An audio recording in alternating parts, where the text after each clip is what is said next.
Welcome, ladies and gentlemen. Thank you so much for your always great support.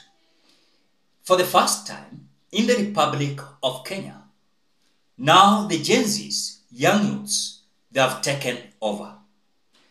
As you can watch videos that is coming live from the Parliament of the Republic of Kenya, you can sense there's something that must be done by the government of the day. For the first time, the demonstrators, especially young youths, they've managed to access the parliament building. They stormed inside.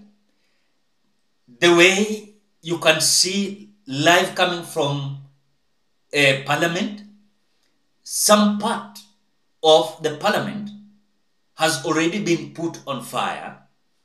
As you can also see, young men and women barricading roads heading to the Parliament of the Republic of Kenya. When they started, the Kenya Kwanza government, they thought like this was just a test of waters. I saw some members of parliament allied to William Samoei Ruto recklessly trying to blackmail this young generation demonstration. They came even trying to show an indication that no matter what, they are going to support the interest of William Samoei Ruto. I told you here very clear, and I will continue repeating it again and again. These young youths who are demonstrating on the street, they are not like Azimio la Umoja One Kenya coalition. I know some individuals might not understand what I'm saying, but I will say it the way it is. The young Gen Zs who are storming the road, demonstrating, they are not Azimio. They are partyless, they are leaderless, These people are tribeless. And if they decide that this fight is going to escalate, then let me tell you, we don't have a country called Kenya. And because we have leaders allied to William Samoei Ruto and William Ruto himself, he has not realized that the truth of the matter is the trajectory they took is not only going to destroy our country, but we might not have our beloved country Kenya. Reason being, we elected useless members of parliament that cannot identify the reason why they were elected to represent the people in the National Assembly. I said it 2 days ago. To rescue this country, we'll rely on these members of parliament. We realize that we don't have executive that serves the interest of the people. Now it relies with these elected members of parliament. And because members of parliament never listen to us, that it is them who will rescue this country by rejecting the finance bill, they never heard what we say. And now it has reached a time that they will not even address anyone in this Republic of Kenya. Why? Because when they were elected, they went ahead and served William Ruto's interest. I'm shocked for the first time. We are having members of parliament who cannot even reject some policies that are going to destroy their own people who elected them. But again, at the same time we are seeing that, remember one thing. Some individuals, especially who are allied to William Ruto, they never knew that they might not have a country. To talk reckless the way they usually talk. These members of parliament allied to UDA party, they never thought that the country will be like this. Walidharau Azimio and they underrated blackmail the Azimio.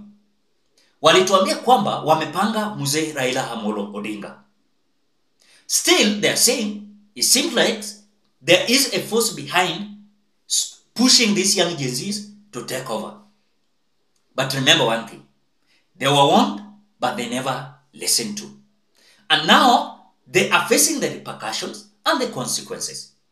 It is so painful as I just watching videos coming live from CBD Nairobi, where young men and women are being shot dead because of just saying reject the Finance Bill 2024?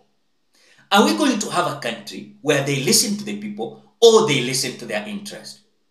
It is so bad and it is so traumatizing to have a leader who is going outside the country, just telling how he is able to change the country, but the actions are not there. I've seen many times William Ruto addressing African summits, world summits, in a way that you can see that this man is having an agenda. But we told you earlier on, this man William Ruto does not have agenda at all. He's a man that does not have agenda. But we told you here, some people said, our pangwingwi. Now the time is in here, and we are being consumed by the same government that was installed, sworn in the office in the name of serving the interest of the people.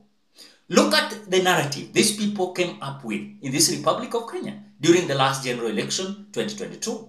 You can recall very well, William Ruto was talking about the narrative of Hustler Nation.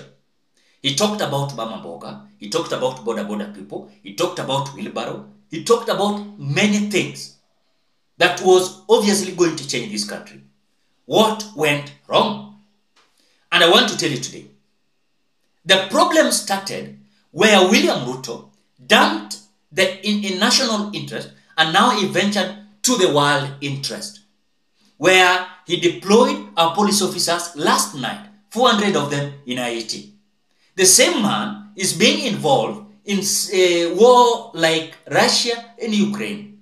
He's a man that is so eloquent that when look at even his voice is so robust about what is going to change in the world, not in the Republic of Kenya. So when you see the young people storming the street, it is not that there's something William Ruto ameiba kwetu. It is that William Ruto ametoka kwa njia ya uongozi. And he's not someone who is listening to the people. The same man, when he was campaigning, he said very clear that the last regime was not to use excessive force. And now it has come at a time that William Ruto must respect the people. The way he said it long time ago, that the people are the one who install the government.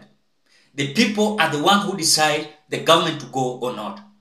And now his words are hunting him slowly by slowly.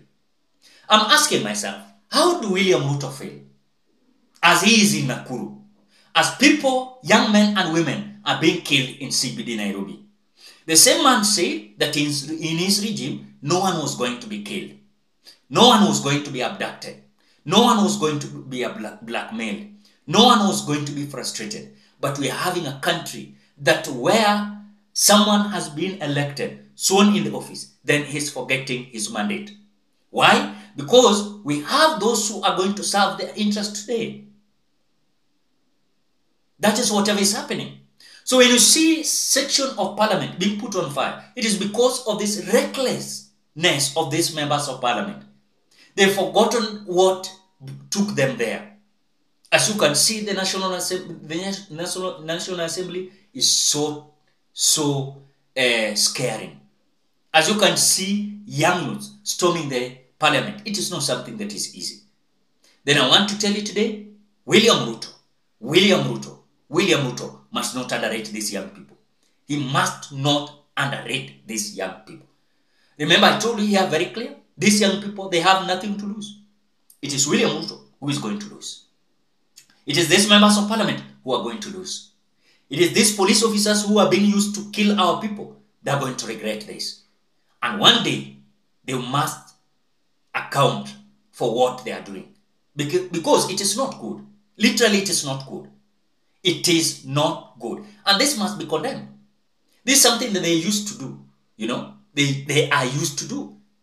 Look at what they did during the Azimio na maandamano. They said, watu tumewasha panga.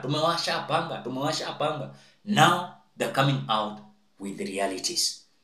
So we are just watching how things are going to be, ladies and gentlemen. I was willing to display several videos because of the community guidelines. I will not play. You will bear me.